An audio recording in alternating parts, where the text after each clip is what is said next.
The knock on my door came at 6:17 a.m. sharp.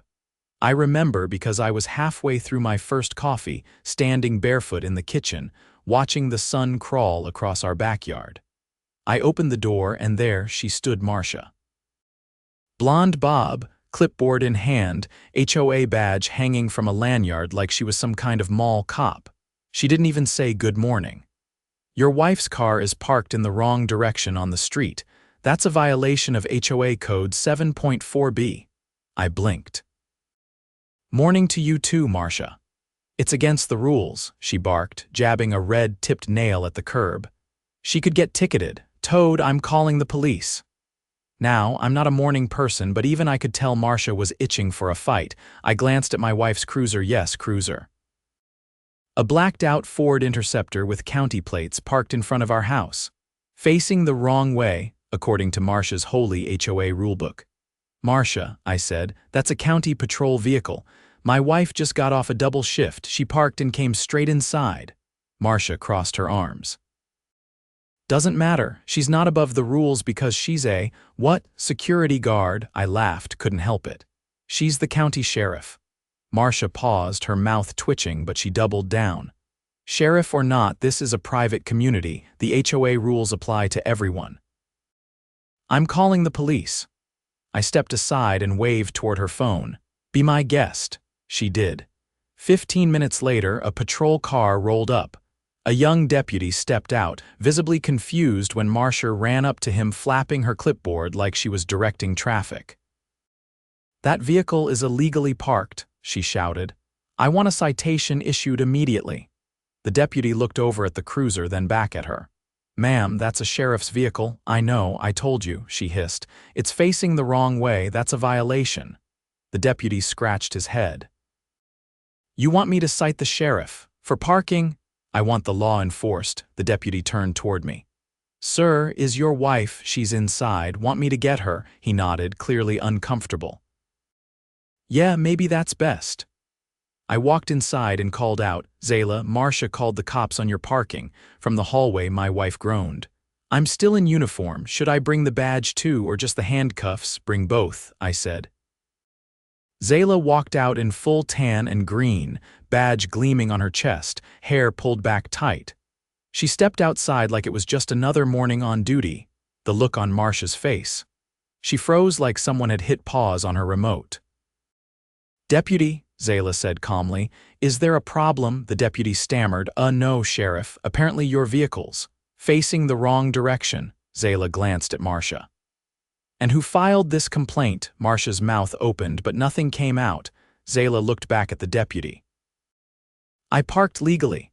My lights were on. I was in uniform. There's a law enforcement exemption under municipal code. You want me to write it down for you? He shook his head fast. No, Sheriff, you're good. Marcia snapped out of it.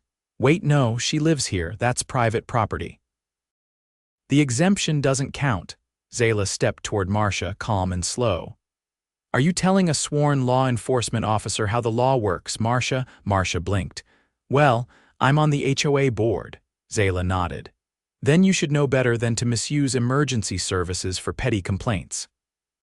You just called the police on the county sheriff over a non-violation. The deputy gave me a look like he wished he were anywhere else.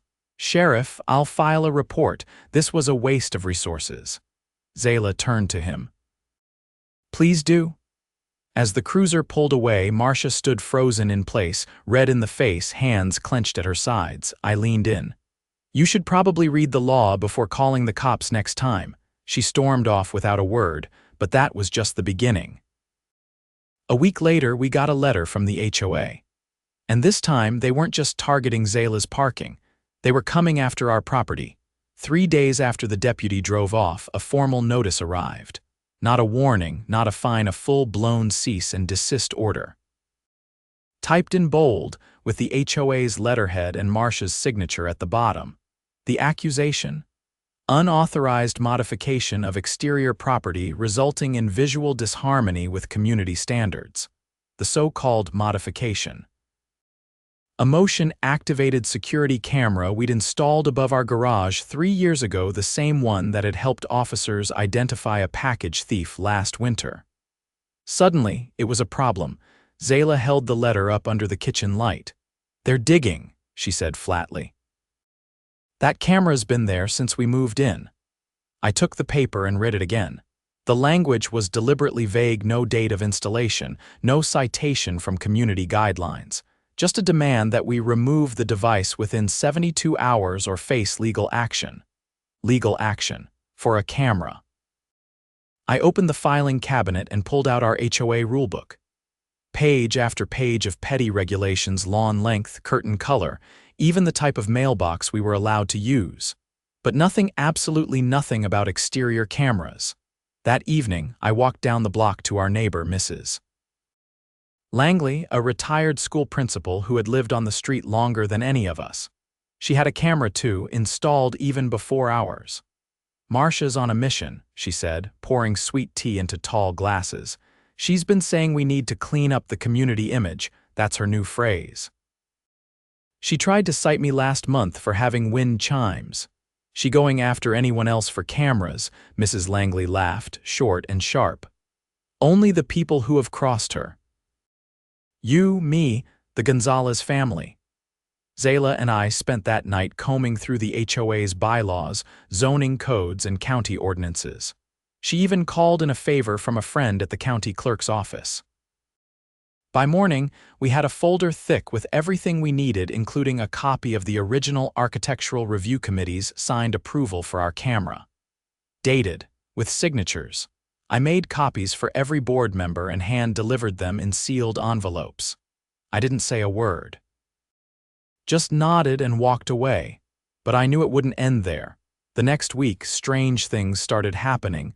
First, our trash bins weren't emptied even though the rest of the street had full pickup. I called the waste management company.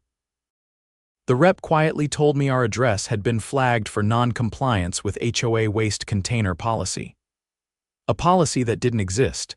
Then, a landscaping service showed up without warning and began trimming our hedges, cutting them down to stubs. I came outside furious. "Who sent you?" I asked. The guy shrugged, pointing to a clipboard.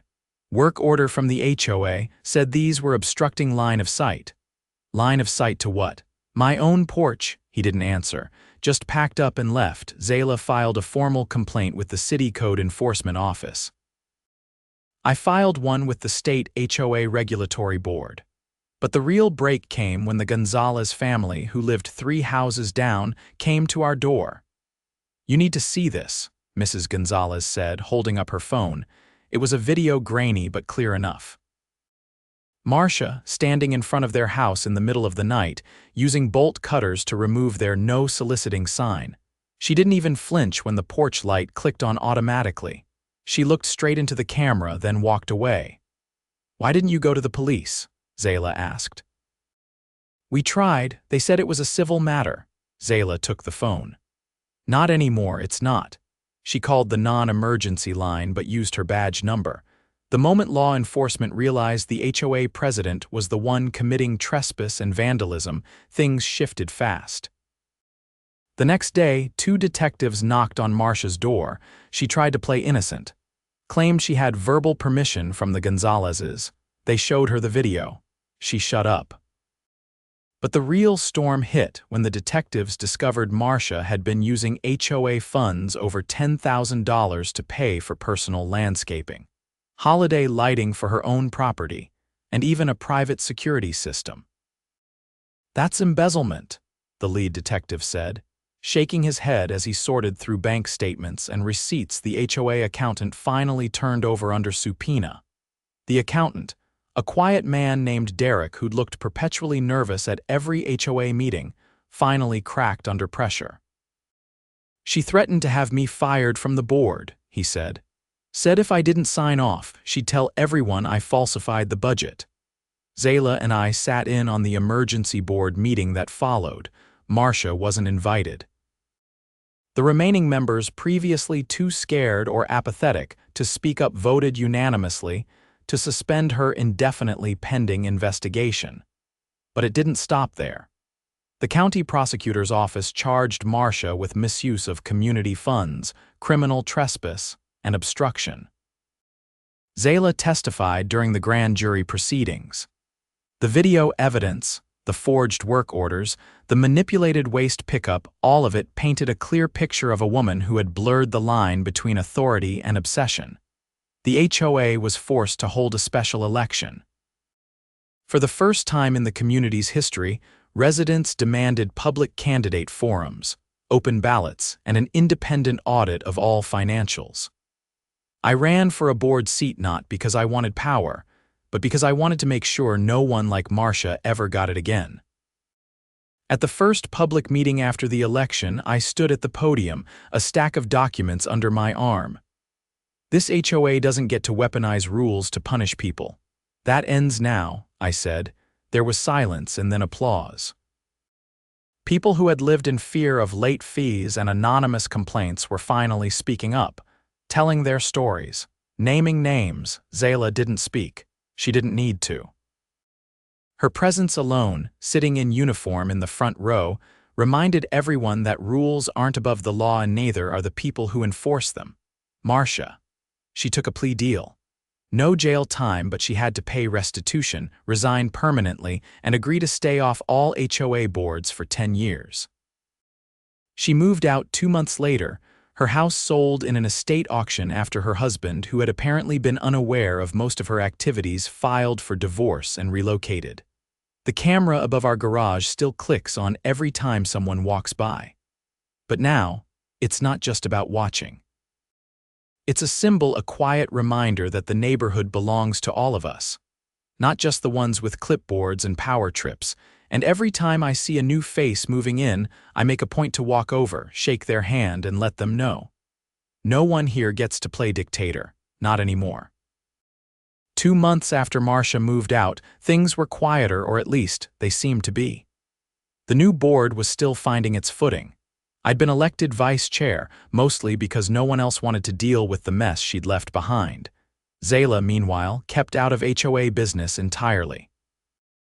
She said she'd had enough neighborhood politics for a lifetime, and frankly, I couldn't blame her. Still, something about the way the books were left didn't sit right. The audit had uncovered the obvious: fraudulent invoices, unauthorized spending, and the infamous misappropriated landscaping funds. But there were whispers about a second set of records, one the board hadn't seen. Derek, the former treasurer, had mentioned it in passing during a closed-door session. "I think she kept another ledger," he'd said, avoiding eye contact. "Digital." "She never let me near it," I asked. "Did she ever back anything up?" He hesitated. "There was a thumb drive.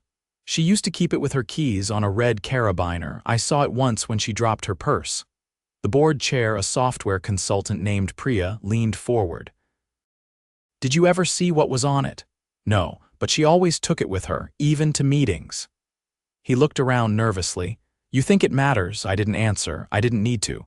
If Marcia had been hiding a second ledger, odds were it held something worse than creative accounting. That night, I tracked down the property manager overseeing the sale of Marcia's house. A guy named Leon with a clipboard and the patience of a saint. I found him in the driveway, supervising a junk-out crew hauling boxes to a rusted dumpster. "I'm looking for a red carabiner," I said, cutting right to it. "Might have a USB drive on it." Leon raised an eyebrow. "You here for the auction?" "No, HOA business, official." He sighed and pointed to a milk crate filled with miscellaneous junk keys, a cracked sunglasses case, expired coupons. At the bottom sat a red carabiner, just like Derek described. A thumb drive dangled from it. "You're lucky," said Leon. "That was headed for the trash." I didn't plug it in at home. I brought it to Priya's office, where she had a secure laptop behind a locked door. We scanned it for malware first because, knowing Marcia, there was no telling what kind of trap she might have left behind. The drive contained only one folder. Inside, spreadsheets, PDFs, and a series of audio recordings labeled by date. The first one was from 18 months ago. We listened. Marcia's voice came through, hushed and scratchy. She was speaking to someone we couldn't identify. The topic: how to inflate violation fines to force homeowners into foreclosure. Apparently, the HOA had been quietly targeting properties with minor code breaches, stacking up fines, and then acquiring the homes through court judgments. Once the homeowners defaulted, the HOA would auction the properties to preferred buyers, usually shell companies that flipped the homes at a profit. "I've got 2 more lined up," Marcia said on one of the recordings. "Both behind on dues. We push them, they'll fold. Then we sell to Ridgeview Holdings. They wire the kickback straight into the committee fund." Priya muted the playback. Her hands were shaking. "This is criminal," she said. "It's not just fraud, it's racketeering." We brought in Zayla that night, not as my wife, but as the sheriff. She listened to 5 minutes of audio before standing up and dialing the county DA's office. Within 24 hours, we had a task force. 2 investigators from the Financial Crimes Unit, a forensic accountant, and a warrant to seize the HOA's digital records. They combed through everything: emails, vendor contracts, even the board's meeting transcripts. What they found was worse than we imagined. Ridgeview Holdings was a shell company registered under Marcia's sister's name. In the past year, they'd acquired 7 homes in our neighborhood, each one following a suspicious pattern of escalating fines, sudden liens, and rushed auctions. The paper trail had just enough legal polish to pass casual scrutiny. But with the audio recordings, it was clear. The entire scheme had been orchestrated from inside the HOA. Derek, the former treasurer, was brought in again, this time under oath. He admitted he'd signed off on several suspicious expenditures under pressure, fearing retaliation. "She told me if I didn't cooperate, I'd be next," he said. "Said she could fine me out of the neighborhood." By the end of the week, the DA's office filed charges: conspiracy to commit fraud, wire fraud, abuse of fiduciary duty, and civil racketeering. Not just against Marcia, but against 2 former board members who had quietly resigned 6 months earlier. They'd all been part of the scheme. The news hit the local press like a thunderclap. "HOA crime ring uncovered in Crestwood Pines," the headlines read. Community members were stunned. Some denied it outright. Others came forward with stories of their own: unexplained fees, sudden code violations, pressure to sell. One widow, Mrs. Callahan, had been fined over 30 times in a single year for decorative infractions: a cracked flower pot, an off-color porch light, a seasonal wreath that lingered into March. She broke down crying during a public forum, saying she'd been too afraid to speak before. "They made me feel like I didn't belong," she whispered, "like I was being pushed out." Zayla pressed the DA to include restitution in the prosecution. "They didn't just steal money," she said. "They stole people's peace of mind." A month later, the court granted a community action order. All remaining Ridgeview Holdings properties in the neighborhood were frozen from sale, and restitution funds were set aside for affected residents. The legal process would take time, but the tide had turned. At the next HOA meeting, we voted to amend the bylaws. No board member could serve more than 2 terms. All financials would be published monthly with open access to all residents. And most importantly, a new rule. Any attempt to initiate foreclosure proceedings required a supermajority vote from the entire association, not just the board. After the vote, a man in the back of the room stood up. I recognized him, Mr. Dwyer, a retired machinist who'd kept mostly to himself until now. "I've lived here 22 years, he said slowly.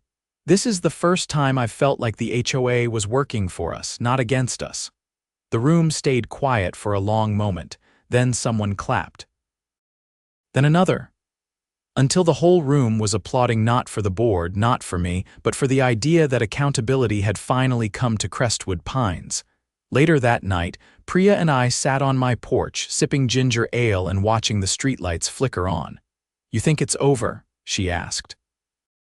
"No," I said, "but it's the beginning of something better," she nodded. "Funny. I used to think HOA roles were just about lawns and fences. Turns out," I said, "they're about power, and what people do when they think no one's watching." From across the street, a family was unloading groceries. A kid waved as he spotted us. I waved back. It wasn't perfect. It never would be. But it was ours again, and this time we weren't backing down. The summer heat had settled into the pavement like a second skin, clinging to the neighborhood and making everything feel heavier, especially the air around the upcoming community vote. We'd made progress. The shady shell companies had been exposed. Marcia and her inner circle were facing charges, and the HOA's new leadership had stabilized things with transparency and open governance. But there was still one unresolved issue: the properties that had already been wrongfully acquired and flipped. 7 homes had been sold under false pretenses, with forged violations and manufactured debt. 3 of those families had left the state altogether. 1 had passed away during the process. That left 3 families we still had a chance of helping. The legal process was a snarl of red tape. The properties had changed hands twice in some cases, and the current owners had bought them in good faith. But the original owners, they'd been strong-armed out with fraudulent liens and threats. Zayla had been working behind the scenes with the county legal department, trying to identify a legal foothold to reverse the sales. One evening, as the sun dropped behind the ridge and the cicadas began their nightly chorus, she called me out to the patio. She was leaning over a file box, a legal pad balanced on one knee. "I think we've got something," she said. I pulled over a chair. "What are we looking at?" Marcia's group didn't just find people. They forged signatures on lien notices, official ones. The notary stamp they used. "It doesn't belong to anyone licensed in this county." I frowned. "They forged notarizations. More than that. They backdated several of them to make it look like the homeowners had missed their appeal windows. That's felony fraud, and it means every sale that followed could be challenged." "You sure?" She flipped the pad around and pointed to a column of dates. I cross-referenced the dates on the liens with the county's notary commission logs. No match. 3 of the notaries don't exist. 1 was deceased when the document was filed.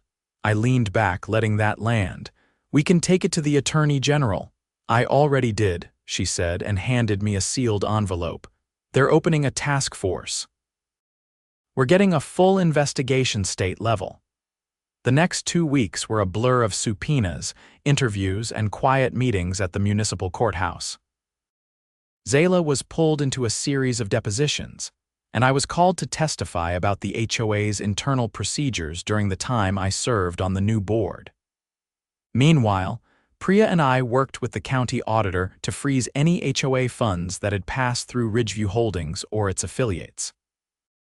The tipping point came when a whistleblower from a title company stepped forward. She'd handled one of the flipped homes and found inconsistencies in the lien documentation, but was told by her supervisor to process it anyway. She brought in copies of emails, phone logs, and a voice memo from Marcia herself giving instructions to hurry the sale before they have time to contest it. That was the key.